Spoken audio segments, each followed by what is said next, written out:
থেকে দিলীপ বলছি। তো আজ আপনাদের দেখাবো, দেখুন একটা ভিয়েতনাম মালটা গাছ, কি সুন্দর ফল হয়েছে দেখুন। তো এটা হচ্ছে আপনার ভিয়েতনামের একটা জাত, যেটা 12 মাস হয়। তো আমি প্রত্যেকেই বলি যে এরকম একটা গাছ বাড়িতে লাগান, যদি এরকম একটা গাছ থাকে তো দেখুন কি সুন্দর সবসময় ফল পাবেন। দেখুন ফল, এই দেখুন গাছটায় এই এই ফলগুলো, যেগুলো বড়গুলো দেখছেন, এই দেখুন এগুলো হচ্ছে আগের ফল, আর মাঝখানে আবার হয়েছে, সেটাও আপনাদের দেখাচ্ছি। দেখুন এই দেখুন, এই দেখুন একটা, এখানে একটা দেখুন, দেখতে পাচ্ছেন কিনা, এই দেখুন একটা ছোট্ট ফল আছে দেখুন। আর তারপরেও দেখুন আরও দেখতে পাবেন, এই দেখুন এখানে দেখা যাচ্ছে কিনা ঠিক বুঝতে পারছি না, তবু চেষ্টা করছি দেখানোর। দেখুন এই দেখুন এইখানে দেখুন, এই দেখুন কত ফুল ফুটেছে দেখুন।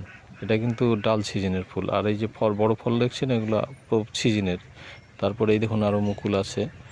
আর এর পাশেই দেখতে পাবেন যে আপনার মাছ, মানে বড়টার পরে দ্বিতীয়বার এই দেখুন এক থোকাতে কতগুলো ফল, এগুলো প্রথমবার হয়েছিল আগের সিজনেরটা, আর পরে ডাল সিজনেও হয়েছে দেখুন। এই দেখুন দেখাচ্ছে, এই সাইডেই আছে, এই দেখুন, এই দেখুন এটা হচ্ছে মাঝখানে হয় এবং তারপরে ফুল হয়।